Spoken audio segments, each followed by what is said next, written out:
Hello YouTube, selamat datang di channel Motomobi. Tadinya kami akan memberikan semacam kejutan untuk Anda, tapi ternyata judul video ini sudah menceritakan. Apakah Anda ingat momen ini? Ini adalah mobilnya, Suzuki Ignis.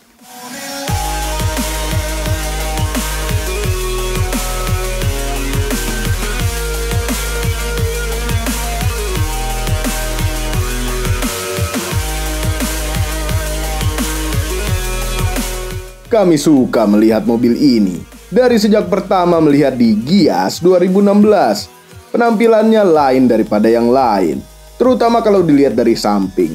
Meninggi macam SUV, memiliki wajah yang kalau dikasih emblem mobil Eropa pun masih cocok. Namun memang dari sisi desain eksterior ada kelemahan, yaitu belakangnya. Ini sebagai PR kami untuk memperindah bagian belakang. Mungkin Anda ada masukan, harusnya diapakan pantatnya ini? Melalui komentar di bawah. Mobil ini konsepnya pun menarik. Suzuki menyebut mobil ini sebagai urban SUV, yang artinya adalah SUV perkotaan. Bukan macam SUV untuk mengarungi hutan belantara yang terdiri dari pepohonan, tapi SUV untuk mengarungi hutan belantara yang terdiri dari pergedongan. Pada video ini kami bukan melakukan review biasa, tapi kami akan menceritakan perjalanan yang cukup menantang untuk modifikasi menjadi berturbo yang terdiri dari beberapa part video untuk membuat seekor Ignis menjadi bukan hanya urban SUV, tetapi menjadi monster urban SUV. Karena video ini memakai modal yang agak cukup lumayan, maka kami butuh dukungan Anda untuk memberikan sumbangan kepada kami. Itu hanya bercanda. Kami hanya butuh dukungan Anda untuk tekan tombol jempol ke atas dan share video ini ke seluruh dunia, sehingga permodalan tersebut bisa menjadi kebahagiaan buat kami dan untuk Anda semua. Hitung-hitung untuk amal, siapa tahu ada pahalanya. Sebenarnya Anda juga bisa mendukung kami dengan uang, dengan membeli merchandise kami yang kami jual melalui Tokopedia. Kenapa Ignis Turbo? Karena kami suka turbo. Kami memilih warna putih karena dulu proyek pertama kami yaitu Ayla Turbo berwarna putih. Jadi kalau dipajang bersamaan bisa serasi. Seragam macam lagi upacara bendera, putih-putih. Kami juga memilih yang tipe GX karena kelengkapan fitur-fiturnya. Yang paling nyaman terpakai itu adalah fitur keyless, tanpa perlu repot-repot pencet tombol kunci dan mencolok untuk menghidupkan mobil. Dan itu lampu depannya kami suka sekali. Sangat terang, putih. Kalau ngedim mobil depan pasti akan minggir. Dan juga pakai roof rack, jadi bisa dipakai mudik. Tapi kami tidak suka naruh barang di atap. Melihat mobil berkepalakan barang itu macam melihat ini. Dan satu lagi yang mungkin Anda kurang biasa melihat di dalam video-video kami, yaitu mobil yang bertransmisi manual. Karena Real Man use 3 pedals. Real Man betisnya besar sebelah. Namun mobil ini koplingnya sangat ringan sekali. Nanti kami jelaskan lagi juga alasannya secara teknis kenapa kami pilih manual. Sebenarnya Suzuki Ignis juga ada yang AGS. Ini menggunakan gearbox yang sama dengan yang manual ini, namun mengandalkan komputer untuk menginjak kopling dan mengoper gigi. Kami lebih suka mengandalkan betis dan tangan sendiri, yang mungkin pindah giginya bisa lebih cepat daripada yang AGS. Interior Suzuki Ignis termasuk yang kami nilai bagus, terutama untuk mobil seharga ini. Di interiornya ini juga ada beberapa aksen warna bodi. Ini penting. Apabila Anda lupa mobil Anda warna apa, tinggal lihat aksen warnanya ini.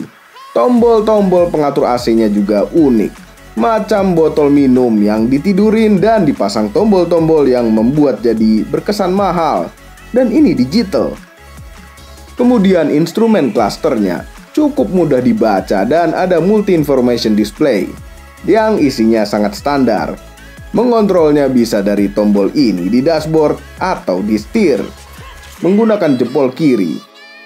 Lalu belakangnya Karena bentuk Ignis ini agak meninggi, maka headroom belakangnya banyak. Walaupun Anda pakai helm, legroomnya juga cukup.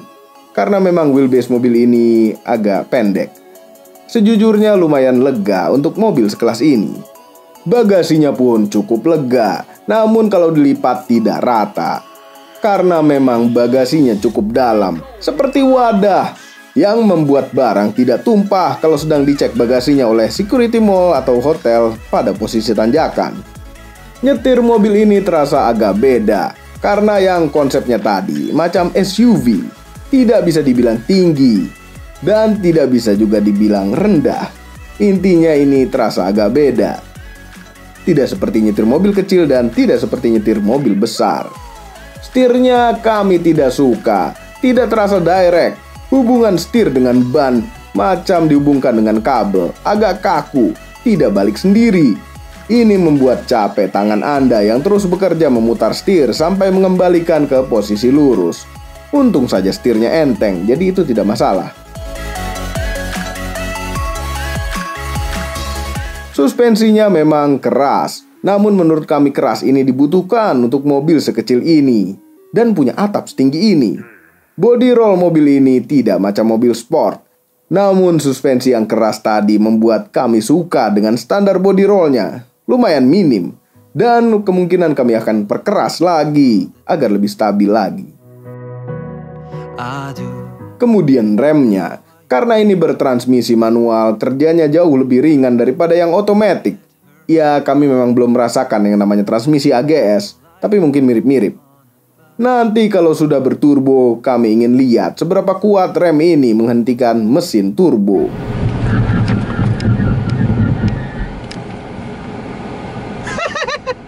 Lucu juga. Transmisi manual sengaja kami pilih agar bisa dimodifikasi lagi koplingnya, tepatnya bagian plat kopling, untuk dapat mengimbangi torsi yang besar yang nanti akan datang dari mesin turbo. Kemudian audionya. Dari sejak muda kami senang sekali bermain dengan audio mobil. Maka sebelum modifikasi apa-apa kami upgrade dulu sound systemnya. Diawali dengan head unit. Head unit standar Ignis memang cukup lengkap, bisa Bluetooth dan lain-lain. Namun kami butuh lebih. Kami butuh yang dapat menampilkan informasi berharga macam ini. Pilihan kami jatuh ke Pioneer AVH8850BT. Ini dapat menampilkan aplikasi ini dari handphone Anda yang mendapatkan data melalui OBD2. Head unit tersebut kami tempelkan ke dua hal. Yang pertama adalah power amplifier. Kami menggunakan amplifier Pioneer GMA 6704 dengan output 1000 watt.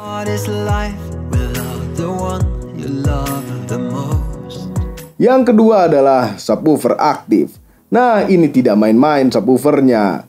Menggunakan TSWX70DA yang gagah perkasa, tertata rapi di bagasi. Ini juga kuat untuk ditiban macam-macam. Subwoofer 200 watt ini mengeluarkan suara frekuensi rendah, yang dimana frekuensi rendah itu hampir tidak ada pengaruhnya ditaruh dimanapun. Yang penting di dalam mobil, membuat bassnya menjadi menggelegar, menggetarkan hati. Kemudian speakernya. Depan menggunakan speaker split TSA 1606C dan belakangnya menggunakan speaker standar. Speaker depan memang berperan penting, paling penting untuk kualitas suara. Namun speaker belakang juga tidak kalah penting sebenarnya untuk pendengaran penduduk depan karena sound staging, membuat kesan suara dari tengah dan menjamin keindahan sound system. Mohon maaf, ini kurang sedap dipandang karena belum dapat frame untuk head unit double din. Karena kami tidak sabar untuk mobil ini dipasangi turbo. Sebelum kami memulai pemasangan, kami dyno test dulu. Kami ingin tahu seberapa besar tenaganya. Inilah hasilnya. Kenapa ini angkanya jauh lebih besar daripada apa yang tertulis di brosur? Karena metode penghitungan losses antara mesin dengan ban. Namun angka ini tetap sangat berguna. Akan kami jadikan patokan nanti kenaikannya menjadi berapa horsepower dan newton meter. We fought so hard, we drag us down and basically watched how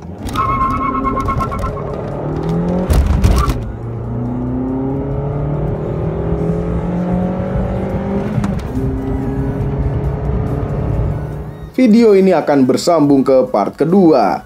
Nanti di part kedua kami akan ceritakan lengkap mengenai barang-barang apa saja yang dipakai, dan ini paling penting, yaitu proses pemasangan turbo. Karena memasang turbo pada suatu mobil normally aspirated atau NA bukan suatu pekerjaan yang mudah. Banyak suka dukanya, banyak sekali tantangannya, dan kami akan share ke Anda. Jangan lupa tekan tombol jempol ke atas dan subscribe channel Motomobi apabila belum. Berikut dengan tombol loncengnya. Oh iya, mohon share video ini ke seluruh dunia melalui sosial media Anda.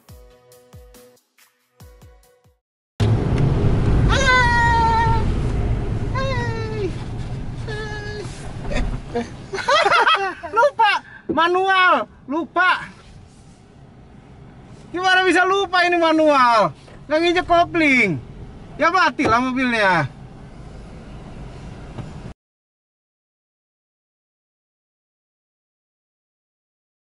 Terima kasih telah menonton.